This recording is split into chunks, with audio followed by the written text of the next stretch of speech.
இதுதான் அந்த பழையலயமா என்று பலரும் வந்து பார்த்து போகும் குடியிருப்பு தான் இந்த மல்லியப்பு குடியிருப்பு.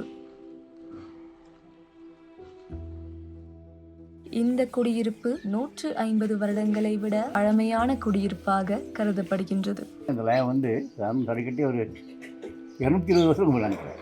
வெள்ளக்காரன் கட்டின காலத்தில். அதனால் நாங்கள் எனக்கு 70 வயசுனா எங்கள் அப்பாவுக்கு 80 வயசு.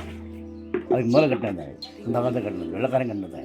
இதன் சிறப்பு என்னவெனில் 150 வருடங்கள் கடந்தும் இங்கு வாழும் இந்த மக்களுக்கு நில உரிமையோ வீட்டு உரிமையோ வழங்கப்படவில்லை.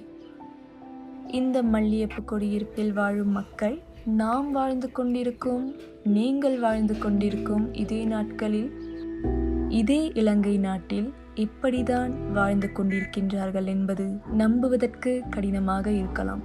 ஆனால் வாழ்கின்றார்கள். குடியிருப்பு என்றால் எப்படி இருக்கும்? மனிதர்களுக்கு உரிமையுள்ள நிலம் இருக்கும். தனித்துவத்தை பாதுகாக்கக்கூடிய வீடு இருக்கும். வீட்டுக்குள் பல அறைகள் இருக்கும். அவர்களின் சுயமரியாதையை காப்பாற்றக்கூடிய விதத்தில் தனித்தனியே மலசல கூடங்கள் இருக்கும். ஆனால் இங்கு அப்படி எதுவுமே இல்லை.